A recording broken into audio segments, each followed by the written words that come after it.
Hello বন্ধুরা, welcome to our dream light geography blog channel. কেমন আছো তোমরা সকলে? আশা করি সকলে ভালো আছো, সুস্থ আছো এবং স্বাভাবিক আছো। আজকে আমি সাইকোলজির একটি নতুন অধ্যায় নিয়ে তোমাদের কাছে উপস্থিত হয়েছি। আজকে যে বিষয়টি তোমাদের কাছে উপস্থাপন করতে চলেছি সেটি হচ্ছে ডিফেন্স মেকানিজম নিয়ে। হ্যাঁ, সাইকোলজির একটি গুরুত্বপূর্ণ অধ্যায় এবং আমারও বেশ পছন্দের একটি টপিক ডিফেন্স মেকানিজম। এবং সেই ডিফেন্স মেকানিজম কি, তার শ্রেণীবিভাগ এবং তার সাথে থাকবে কিছু এক্সারসাইজ কোশ্চেন। প্রথম থেকে শেষ অবধি থেকো। আজকে এই টপিকটি একেবারে সহজ থেকে সহজতর করে সমাধান করবার আমরা চেষ্টা করব বিভিন্ন উদাহরণের মাধ্যমে। তাহলে ভিডিওটি স্কিপ না করে প্রথম থেকে শেষ অবধি দেখো।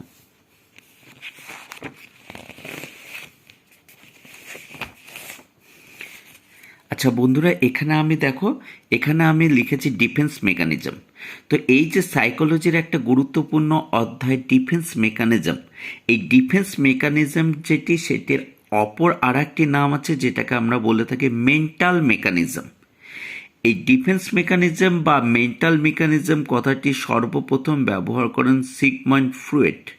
এই সিগমন্ড ফ্রয়েড সর্বপ্রথম ডিফেন্স মেকানিজমের কথা বললেও তিনি সেরকমভাবে পুঙ্খানুপুঙ্খ তথ্য দিয়ে আমাদের কাছে আলোচনা করেননি, কিন্তু পরবর্তীকালে তার ফেলে রাখা কাজটি আন্না ফ্রয়েড অর্থাৎ তারই মেয়ে অ্যানা ফ্রয়েড 1966 সাল নাগাদ ডিফেন্স মেকানিজমের পরিপূর্ণ অর্থসহ বিভিন্ন শ্রেণীবিভাগ করে তার সুবিস্তৃত ধারণা আমাদের সামনে তুলে ধরেন। তো আজকে আমরা সেই ডিফেন্স মেকানিজম সম্পর্কেই জানব। দেখো বন্ধুরা, আমি এই যে ডেফিনিশন সেই ডেফিনিশনটা আমি আমার মতো করে করেছি এবং এটা অ্যাকচুয়ালি ডেফিনিশন না, তোমাদের বোঝার সুবিধার্থে আমি এটা লিখেছি। দেখো ডেফিনিশন কি বলেছে: মানব জীবনে বিভিন্ন সমস্যা আছে কিংবা অসংখ্য ভুল করে। সেই ভুলগুলো থেকে কিংবা সমস্যাগুলো থেকে এড়িয়ে যাবার জন্য কি করে মানুষ ডিফেন্স মেকানিজমের সাহায্য নেয়। তো আমি একটু বুঝিয়ে দেই ব্যাপারটা। দেখো, আমাদের প্রত্যেকের জীবনে বিভিন্ন রকমের সমস্যা আসে বা বিভিন্ন রকমের, দেখো একটা ক্লাস 8 বা 9-এর একটা ছেলে বা মেয়ে দেখা যাচ্ছে কোনো পরীক্ষায় একটা সাবজেক্টে কম নাম্বার পেয়েছে। এবার সে কি করবে? সে অবশ্যই মানসিক স্ট্রেস, মেন্টাল স্ট্রেসে ভুগবে যে বাড়িতে গেলে কি বলবে, বা পাড়ার লোক বা স্যার যদি শুনতে পায় তাহলে কি বলবে। তাহলে সেই জায়গা থেকে বাঁচার জন্য সেই ছেলেটা বা মেয়েটা কি করবে, যে সে কিন্তু বলবে যে পরীক্ষার কোশ্চেন কঠিন হয়েছে, যা যা করে গেছিলাম সেগুলো কমন আসেনি। তো এই যে মানসিক একটা চাপ বা বিভিন্ন সমস্যা থেকে নিজেকে কিছুটা হলেও শান্তির মুক্তি পথে এগিয়ে নিয়ে যাওয়া, এসবের জন্য মানুষ কি করে বিভিন্ন মেকানিজমের সাহায্য নেয়। তো ডিফেন্স মেকানিজম সেটা কিন্তু আনকনসাস মাইন্ডে হয়, মানে অবচেতন মনে ডিফেন্স মেকানিজম হয়। এবং এই যে এই মেকানিজমটা কিন্তু কি হয়, সবসময় নিজের যে দৈনন্দিন স্ট্রেস বা মানসিক যে সমস্ত দোটানা, সেই দোটানা থেকে বাঁচবার জন্যই প্রত্যেকটা মানুষই কিন্তু ডিফেন্স মেকানিজমের সাহায্য নেয়। সবসময় একটা এক্সকিউজ দেবার চেষ্টা করে, সেই এক্সকিউজটা কিন্তু সবসময় নিজেকে সেফ রাখার এক্সকিউজ। এটাই হচ্ছে ডিফেন্স মেকানিজমের অংশ। তো চলো আজকে ডিফেন্স মেকানিজমের প্রত্যেকটা ভাগ সম্পর্কে আমরা জেনে নিই, ঠিক আছে? এই যে বন্ধুরা, ডিফেন্স মেকানিজম, এই যে আমি ক্লাসিফিকেশন এখানে করে রেখেছি। তো আমি এখানে টোটাল দেখো, প্রথমে রয়েছে ডিসপ্লেসমেন্ট, দ্বিতীয়তে রয়েছে সাবলিমেশন, 3 নম্বরে রয়েছে প্রজেকশন, 4 নম্বরে রয়েছে রিয়াকশন ফরমেশন, 5 নম্বরে রয়েছে রেশনালাইজেশন, 6 নম্বরে রয়েছে ডেনিয়াল, 7 নম্বরে রয়েছে ইন্টেলেকচুয়ালাইজেশন, 8 নম্বরে রয়েছে রিগ্রেশন, আর 9 নম্বরে রয়েছে রিপ্রেশন বা সাপ্রেশন। তো আমি 9টি ডিফেন্স মেকানিজম নিয়ে আজকে আলোচনা করব। আমি এখানে নোট করব না, আমি বলে যাব একটা একটা করে উদাহরণ সহ। তোমাদের যার যার সমস্যা রয়েছে বা কেউ যদি ভাবো এগুলো পয়েন্ট কপি করে নেবে, তাহলে সেটা করে নিতে পারো। তাহলে সবার প্রথমে যেটা রয়েছে ডিসপ্লেসমেন্ট। এই ডিসপ্লেসমেন্ট সম্পর্কে আমরা একটু তোমাদের কাছে আলোকপাত করে দিই। দেখো, এটা একটা উদাহরণ দিয়ে বললে, প্রত্যেকটা জিনিসে আমি একটা একটা করে উদাহরণ দিচ্ছি, তাহলে তোমাদের সুবিধা হবে। ডিসপ্লেসমেন্ট জিনিসটা কেমন? সাপোজ দেখো যে যখন আমরা নিজের রাগ বা ক্ষোভ যার উপর হয়েছে, দেখা যাচ্ছে তুমি তোমার মার উপর রাগ করে আছো, তখন তোমার মার উপর সেই রাগটা তুমি দেখাতে পারছো না, না দেখাতে পেরে তুমি কি করছো, হাতের সামনে একটা শোকেস ছিল বা কোনো কোনো ইনস্ট্রুমেন্ট বা যেই হোক কোনো একটা কিছু ছিল, সেটা তুমি কি করছো, সে রাগটাকে কন্ট্রোল করবার জন্য সেটা ছুঁড়ে ফেলে দিলে। এটা আমরা প্রত্যেকেই করে থাকি কম বেশি, যে যখন আমরা নিজের রাগটা কন্ট্রোলে আনার জন্য যাকে রাগ দেখানোর দরকার সেই রাগটা তাকে দেখাতে না পেরে অন্য কোনো একটা বিষয়ের উপর আমরা রাগটা প্রয়োগ করছি বা ক্ষোভটা প্রয়োগ করছি, তখন সেই ধরনের কি বলবো, তখন সেই ধরনের মেকানিজম যেটা সেটা কিন্তু হবে কি ডিসপ্লেসমেন্ট। তাহলে এটা কিন্তু কি করছে, সবসময় কি করবে, যে একজনের উপর করা রাগ যখন কি করছে, তাকে না দেখাতে পেরে অন্যের উপর সেই রাগটা কি করছে, বলবৎ করছে, তখন সেটাকে আমরা কি বলছি, ডিসপ্লেসমেন্ট হলো। আমি আরেকবার বলছি, ডিসপ্লেসমেন্টটা কি, ডিসপ্লেসমেন্টটা হচ্ছে যখন আমরা নিজের রাগ বা ক্ষোভ যার উপর হয়েছে তাকে না দেখে অন্য কারো উপর রাগ বা ক্ষোভ দেখাবো, তখন সেটা কিন্তু ডিসপ্লেসমেন্ট। এটা আমরা কম বেশি সকলেই করে থাকি। এরপরে চলে আসো নেক্সট যেটা, সেটা হচ্ছে কি রয়েছে, সাবলিমেশন। এই সাবলিমেশন জিনিসটা কি, দেখো যে কি বলছে, যে যখন কারো উপর রাগ করে কোনো ক্রিয়েটিভ কাজ করবে তখন সেটাকে আমরা কি বলছি, সাবলিমেশন। কেমন, তুমি কারো উপর রাগ করে, আমরা কি করছে, রাগ করে নিয়ে কোনো কোনো ক্রিয়েটিভ কাজ করবে, কখনো সেটা না কিন্তু যে ক্রিয়েটিভনেস থাকবে কিন্তু সেই কাজের মধ্যে। দেখা যাচ্ছে রাগ করে তুমি গেট লাগিয়ে শুয়ে আছো সারাক্ষণ, এটা ক্রিয়েটিভিটি না। দেখা যাচ্ছে তোমার সাথে তোমার মায়ের ঝগড়া হয়েছে, বা তোমার সাথে তোমার কোনো একটা বন্ধুর ঝগড়া হয়েছে, হ্যাঁ তুই অঙ্ক করতে পারিস না, তুই পারিস না কোনো কিছু, এমনি শুধু বেশি কথা বলিস, কিন্তু তুমি অঙ্কে খুব দুর্বল। ওই যে তোমার কাছে কি করলো, তোমাকে সে কি করলো, তোমাকে সে তিরস্কার করলো, সেই রাগ বা ক্ষোভে তুমি অঙ্ক প্রতিদিন এমনভাবে প্র্যাকটিস করতে থাকলে যে দেখা যাচ্ছে পরীক্ষা হলে সেই বন্ধুর থেকেই তুমি অনেক বেশি নাম্বার পেয়ে গেছো।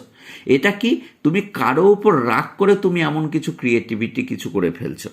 বা দেখা যাচ্ছে মায়ের উপর রাগ করে জোর করে, তোমার মা তোমাকে প্রতিদিন বলে যে জোর তুই পড়াশোনা করিস না, পড়াশোনা করিস না, হ্যাঁ তোর দ্বারা কিচ্ছু হবে না। এবার তুমি তোমার মায়ের উপর রাগ করে নিয়ে তুমি দেখা যাচ্ছে সেদিন সারা দিন রাত পড়ছো, ঠিক আছে। তার মানে কি, তুমি ক্রিয়েটিভ, সবসময় পজিটিভ কিছু করবে রাগ করে, কখনো নেগেটিভ কিছু নয়, ঠিক আছে। সেটাকে আমরা কি বলছি, সাবলিমেশন। ওকে, নেক্সট নাম্বার চলে আসো প্রজেকশন। না, প্রজেকশনটা কি, এটা হচ্ছে অনেকটা কেমন, যে অ্যাক্টিভিটি উন নেগেটিভ ফিলিং টু আদার্স। মানে কেমন হবে ব্যাপারটা, যে নিজের নেগেটিভ ফিলিংগুলো যখন কি করব, অন্যের উপর আরোপ করব। সাপোজ দেখা যাচ্ছে তুমি তোমাদের স্কুলে 3টা অঙ্কের টিচার রয়েছে। এবার দেখা যাচ্ছে 2জন টিচারের সাথে তোমার কিন্তু খুব ভালো সম্পর্ক, এবং একজন টিচারের সাথে অতটা সম্পর্ক ভালো নয়, কিন্তু তুমি কি করছো, তুমি ওই স্যারটাকে দেখলে তুমি মনে মনে তোমার রাগ হয়, বা ভাবো এই স্যারটা ভালো পড়ায় না, বা এই স্যারটা সবসময় একটা নেগেটিভিটি তোমার কাজ করে, বা এই স্যারটা আমাকে পছন্দ করে না, বা এই স্যারের সাথে আমার স্যারের ক্লাস করতে ভালো লাগে না।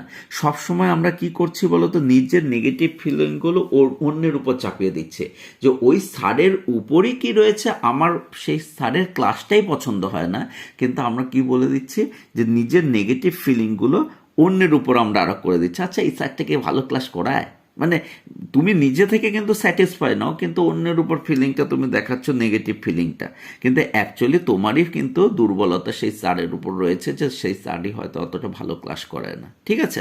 সবসময় কি হবে, অ্যাক্টিভ উন নেগেটিভ, তোমার যে দুর্বলতা, যেমন তুমি একটা কথার কথা অঙ্ক একটা পারো না, তুমি মনে করছো যে এই অঙ্কটা খুব কঠিন, কিন্তু অ্যাকচুয়ালি কি, তুমি যদিও অঙ্কটার নিয়মটা জেনে যাও তাহলে তোমার কাছে সেটা সহজ হয়ে যাবে, তুমি সেটা অন্যদের বোঝাচ্ছ যে এই অঙ্কটা খুব কঠিন। অর্থাৎ তোমার ওই অঙ্কের উপরই নিজস্ব দুর্বলতা রয়েছে, কিন্তু সেই দুর্বলতা ঢাকার জন্য তুমি অন্যের উপর দেখাচ্ছ যে এই অঙ্কটা খুব কঠিন, ঠিক আছে। তারপর যেটা রয়েছে রিয়াকশন ফরমেশন। রিয়াকশন ফরমেশন জিনিসটা খুব মজাদার। কেমন কি, the expressing something what is just opposite of actual feeling. এর মানেটা হচ্ছে তোমার মনের মধ্যে যা ফিলিং, ঠিক তার বিপরীত ফিলিং সকলের সামনে প্রকাশ করো। দেখা যাচ্ছে তোমার মনের মধ্যে অনেক হচ্ছে প্যারেন্টস রয়েছে, যারা উড বি প্যারেন্টস রয়েছে, তারা মনে মনে ভাবছে যে আমার যদি কন্যা সন্তান হয়, মনে মনে ভাবছে আমার যাতে একটা কন্যা সন্তান হয়। এবার দেখা যাচ্ছে তার কি হচ্ছে, ছেলে সন্তান হয়েছে। তাহলে সে যখন ছেলে সন্তান হয়েছে সকলের সামনে এক্সপোজ করছে যে আমি ছেলে সন্তানই চেয়েছিলাম, কিন্তু মনে মনে তার কিন্তু কন্যা সন্তানই একটা কি ছিল, এক্সপেক্ট ছিল। এই যে সামনে কি হয়ে গেল, ভোট হয়ে গেল, অনেকের মনের মধ্যে ছিল যে বিজেপি জিতুক, কিন্তু যখন টিএমসি জিতে গেছে সবাই বলছে হ্যাঁ আমি চাইছিলাম যে টিএমসি জিতুক। মানে কি সবসময় ফিলিংটা কি হবে, এর মধ্যে থাকবে অপোজিট ফিলিং, মানে নিজের মনের মধ্যে যা ফিলিং থাকবে ঠিক তার বিপরীত ফিলিংটা কি করবে, এক্সপোজ করবে। তখন সেই ধরনের বিষয়গুলোকে আমরা কি বলবো, ডিফেন্স মেকানিজমের রিয়াকশন ফরমেশন হলো। এটা চলে গেল। এরপর নেক্সট চলে আসো যেটা এরপরে, সেটা রয়েছে কি রেশিওনালাইজেশন। না, রেশিওনালাইজেশন জিনিসটা কি দেখো, রেশিওনালাইজেশন হচ্ছে গিভিং এক্সকিউজ অর লজিক। সবসময় কি করবে, যে নিজেকে সেফ রাখার জন্য, নিজেকে বাঁচাবার জন্য সবসময় একটা এক্সকিউজ দেবে বা লজিক ক্রিয়েট করবে যাতে সে সেই জায়গা থেকে স্মুথলি বেরিয়ে আসতে পারে। সাপোজ কেমন, মাধ্যমিকে রেজাল্ট দিয়েছে, রেজাল্ট সবার দেখাচ্ছে 600-র উপর নাম্বার, যাকে জিজ্ঞেস করছো তুমি সে দেখাচ্ছে 320 নাম্বার পেয়েছে। এবার দেখাচ্ছে অন্যদের তুলনায় অনেক রেজাল্ট খারাপ। সে কি বলছে, কি রে রেজাল্ট খারাপ হলো কেন?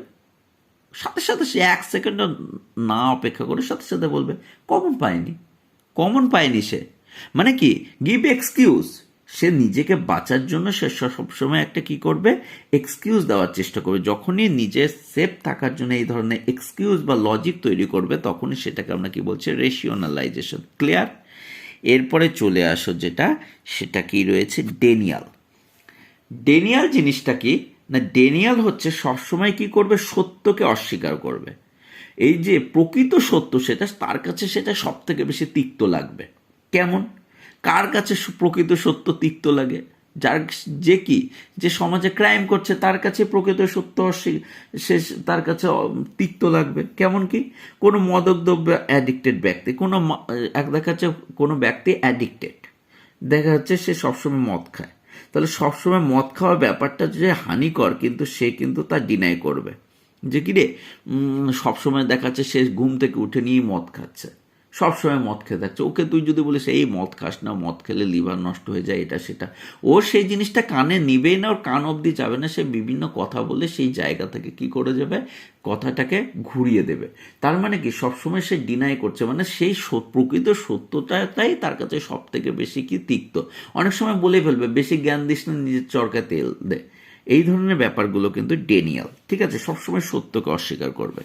তারপর যেটা রয়েছে সেটা হচ্ছে 7 নাম্বার, যেটাকে আমরা বলছি ইন্টেলেকচুয়ালাইজেশন। দেখো আজকে আমি লিখছি না, হ্যাঁ, যে তোমাদের যাদের যাদের দরকার আছে এই জিনিসগুলো নিজেরা নোট কপি করে নেবে আমার কথাগুলো শুনে শুনে, তাহলে অনেকটাই হয়ে যাবে। ইন্টেলেকচুয়ালাইজেশন নেক্সট, এটা কি করবে, generally patient or close relatives of patient focus on learning everything about the disease. এর মানে হচ্ছে ইন্টেলেকচুয়ালাইজেশন জিনিসটা কি, যে হঠাৎ তোমার দেখা যাচ্ছে বাড়িতে কোনো পেশেন্ট আছে, দেখা যাচ্ছে তোমার পরিচিত কোনো পেশেন্টকে তুমি নিয়ে গেছো হসপিটালে, সে কি ক্যান্সার হয়েছে। তার যখন সেই পেশেন্টের যখন ক্যান্সার হয়েছে, তুমি যখন তাকে টেক কেয়ার করছো, তুমি দেখতে পাবে সেই ক্যান্সারের বিভিন্ন যা যা ট্রিটমেন্ট, কখন কি করতে হয়, কি কখন কোন থেরাপি ইউজ করতে হয়, অনেক কিছু বিষয় তুমি কি করতে পারবে, অনেকটা তুমি আইডেন্টিফাই করতে পারবে। তার জন্যই বলা হচ্ছে generally patient or close relatives of patient focus on learning, শিখতে শুরু করে ওই রুগীর সাথে যে থাকবে, সেই পেশেন্টের সাথে যে থাকবে, অর্থাৎ সেই পেশেন্ট সে ক্যান্সারের রোগ হোক বা সুগারের পেশেন্ট হোক বা আদার্স যে কোনো রোগে আক্রান্ত হোক না কেন, সেই পেশেন্টের প্রত্যেকটা ট্রিটমেন্ট সে কিন্তু অবজার্ভ করতে শুরু করবে।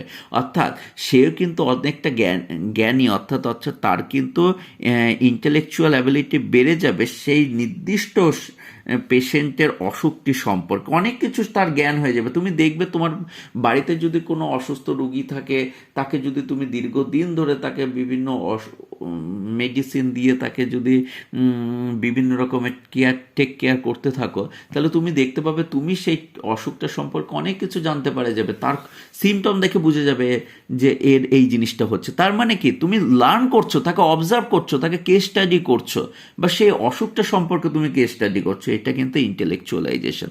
ঠিক আছে, তারপর চলে আসো রিগ্রেশন। এই রিগ্রেশন জিনিসটা কি? রিগ্রেশন হচ্ছে ইম্যাচিওর বিহেভিয়ার আর চাইল্ডিশ বিহেভিয়ার। ইম্যাচিওর বিহেভিয়ার বা চাইল্ডিশ বিহেভিয়ার অনেকটাই বুঝে গেছো কি, যে এটা সবসময় কি করবে, যে বয়সে যে ব্যবহারটা বেমানান, সেই বয়সে যদি কেউ শিশুসুলভ আচরণ করে, তাহলে সেই জিনিসটাকে আমরা রিগ্রেশন বলবো। দেখা যাচ্ছে, একটা উদাহরণ দিয়ে জিনিসটা বুঝতে সুবিধা হবে, যে দেখো অনেক সময় কিশোর ছেলে মেয়েদের আঙ্গুল চুষার একটা প্রবণতা দেখা যায়। দেখা যাচ্ছে 8-9-এ পড়ে একটা ছেলে বা 7-8-এ পড়ে, সেই ছেলেটা কি করছে, আঙ্গুল চুষছে। ঠিক আছে, এই আঙ্গুল চোষার একটা প্রবণতা ওই বয়সের দেখা যায়, সেটা তার কাছে কিন্তু কাম্য নয়। অর্থাৎ সেই বয়সের ছেলেটার কাছে বা সেই বয়সের মেয়েটার কাছে এই ধরনের ইম্যাচিওর বিহেভিয়ার কিন্তু কাম্য নয়। এই ধরনের বালক সুলভ আচরণ, হ্যাঁ, এগুলোকে আমরা কিন্তু কি বলে থাকি, রিগ্রেশন। ওকে, এরপরে চলে আসো লাস্ট যেটা রয়েছে আজকের, সেটাকে আমরা কি বলছি, রিপ্রেশন বা সাপ্রেশন। দেখো, রিপ্রেশন এবং সাপ্রেশন দুটো আলাদা বিষয়ে সামান্য একটু পার্থক্য রয়েছে রিপ্রেশন আর সাপ্রেশন সম্পর্কে। আগে রিপ্রেশনটা বলে দেই। রিপ্রেশনকে আমরা একটা এক্সামে শর্ট কোশ্চেন একটা দেয়, যে রিপ্রেশন কাকে বলে, যে রিপ্রেশনকে কিন্তু বলা হয় mother of all psychological anxiety. রিপ্রেশনকে কি বলা হয়, এটা আমি লিখে দিচ্ছি শর্টের জন্য, ইম্পর্টেন্ট জন্য, মাদার অফ অল সাইকোলজি।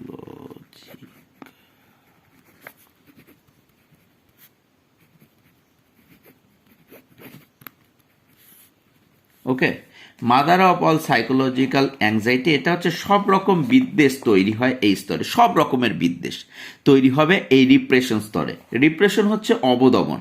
কেমন অবদমন? যে আমাদের অনেক ফিলিং যখন আনকনসিয়াস মাইন্ডে চাপা পড়ে যায়। অনেক বিবাহিত মহিলা, আমি বিবাহিত মহিলাদের কথাই বলছি, যে তাদের ছোট থেকে অনেক ধরনের শখ থাকে, বা একটা পুরো ছেলেদেরও অনেক ধরনের শখ থাকে, কিন্তু ম্যাচিওরের সাথে সাথে কি হয়ে যায়, অনেক ফিলিং আনকনসিয়াস মাইন্ডে দেখা যাচ্ছে তার ছোট থেকে কি একটা গিটার বাজানো বা গান করার শখ, কিন্তু ফ্যামিলির চাপে বা ফ্যামিলির দায়িত্ব পূরণ করতে করতে বা সন্তানের টেক কেয়ার করতে করতে সে কিন্তু তার এই ধরনের শখগুলো আনকনসিয়াস মাইন্ডেই, মানে অবচেতন মনেই চাপা পড়ে যায়, ইচ্ছে করে না, বিভিন্ন রকম কাজ করতে করতে সময় হয়ে ওঠে না।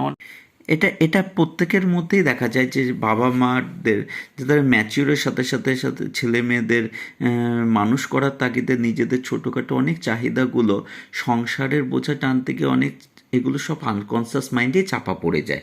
ঠিক আছে, আর একটা যেটা রয়েছে সাপ্রেশন। সাপ্রেশন হচ্ছে যখন কনসিয়াস মাইন্ডে আমরা আমাদের ফিলিংগুলোকে চাপা দেই মনের মধ্যে। সাপ্রেশন জিনিসটাকে এটা হচ্ছে আনকনসিয়াস না, কিন্তু রিপ্রেশন যেটা কিন্তু অবচেতন, মানে কখন যে সংসারের চাপ সামলাতে সামলাতে শখগুলো হারিয়ে ফেলে আনকনসিয়াস মাইন্ডে চাপা পড়ে যায়, তখন সেটাকে আমরা কিন্তু বলছি রিপ্রেশন। আর সাপ্রেশন যেটা, সেটা কিন্তু টোটালি কনসিয়াস মাইন্ডে চাপা ফেলে দেয়। দেখা যাচ্ছে কোনো একটা ছেলে বা মেয়ের বাইক কেনার খুব শখ, হ্যাঁ, বা স্কুটি কেনার খুব শখ, কিন্তু সাংসারিক চাপ পূরণ করতে গিয়ে তারা তাদের অনেক ছোটোখাটো যে সমস্ত ফিলিংগুলো রয়েছে, এই শখগুলো আছে, সেটাকে নিজেদের মনের মধ্যে চাপা দিয়ে রাখে, যে একটু পরিস্থিতি ভালো হলে তারা এই ফিলিংটা পূরণ করবে। তাদের মনের মধ্যে থাকে, কিন্তু সেটাকে পরিস্থিতির সাথে মানিয়ে নিয়ে সেটা কিন্তু কনসিয়াস মাইন্ডে তারা কিন্তু অনেকটা চাপা দিয়ে রেখে দেয়। ঠিক আছে, এই হচ্ছে আজকের তোমাদের ডিফেন্স মেকানিজমের দুটো, এই 9টা আমি বিষয় তোমাদের কাছে ক্লিয়ার করে দিলাম। আর এখন যেটা রয়েছে তোমাদের জন্য আমি দুটো কোশ্চিন রেখেছি, সেই কোশ্চিনগুলো দেখো। কি বলেছে ফার্স্ট কোশ্চেন, যে বলেছে যে Asim loss his job, Asim loses his job and blame his job loss on his coworkers he is using. মানে অসীম তার চাকরিটি হারিয়েছে এবং দোষ দিয়েছে his job loss on his coworker, তার সহকর্মীর জন্য তার চাকরিটা গেছে। তাহলে এটা কি হবে, ডিসপ্লেসমেন্ট, রেশনালাইজেশন, না রিয়াকশন ফরমেশন, না প্রজেকশন? তাহলে এটা কিন্তু অবশ্যই কি দেখাচ্ছে, দেখো তো এটাতেও কিন্তু একটা এক্সকিউজ দিচ্ছে না নিজেকে বাঁচার জন্য। তাহলে এক্সকিউজ যখন দিবে তখন সেটা আমরা কি বলেছিলাম, সেটা কিন্তু হয়ে যাবে, কিন্তু এর অ্যান্সারটা কি হবে তোমরা নিজেরাই বলো। এর অ্যান্সার কিন্তু হয়ে যাবে রেশিওনালাইজেশন। ওই যে আমি বললাম যে গিভ এক্সকিউজ, সবসময় এক্সকিউজ দেওয়ার চেষ্টা করবে। আর একটা যেটা রয়েছে সেটা হচ্ছে এই কোশ্চিনটা, after being diagnosed his with cancer Arman learners everything about his illness, his response is an example of. কি হবে এটা? তাহলে এর অ্যান্সার কিন্তু হয়ে যাবে সাবলিমেশন, না রিগ্রেশন, না রিয়াকশন ফরমেশন, বা ইন্টেলেকচুয়ালাইজেশন। তাহলে দেখো যে আফটার বিং ডায়াগনোস্টের পর ক্যান্সারের আরমান অনেক কিছু শিখেছে অ্যাবাউট হিজ ইলনেস, তার এই চিকিৎসার ব্যাপারে বা তার এই অসুস্থতার ব্যাপারে। His response is an example, এটা কিসের এক্সাম্পল? তার সারার সাবলিমেশন, না রিগ্রেশন, না রিয়াকশন ফরমেশন, না ইন্টেলেকচুয়ালাইজেশন। তাহলে এটাও কিন্তু ওই যে অসুস্থতার খুঁটিনাটি, তার অসুস্থতার পর অনেক কিছু সেই অসুস্থতার ব্যাপারে সে কিন্তু শিখেছে, এটা কিন্তু হয়ে যাবে ইন্টেলেকচুয়ালাইজেশন। তো এই ছিল আজকের বিষয়। যদি ভালো লাগে তাহলে অবশ্যই পাশে থেকো বা বন্ধুদের মাঝে শেয়ার করে দিও, এবং কি ধরনের ভিডিও পরবর্তীতে চাও সেটাও জানাতে ভুলবে না। ততক্ষণের জন্য ভালো থেকো, শুভরাত্রি।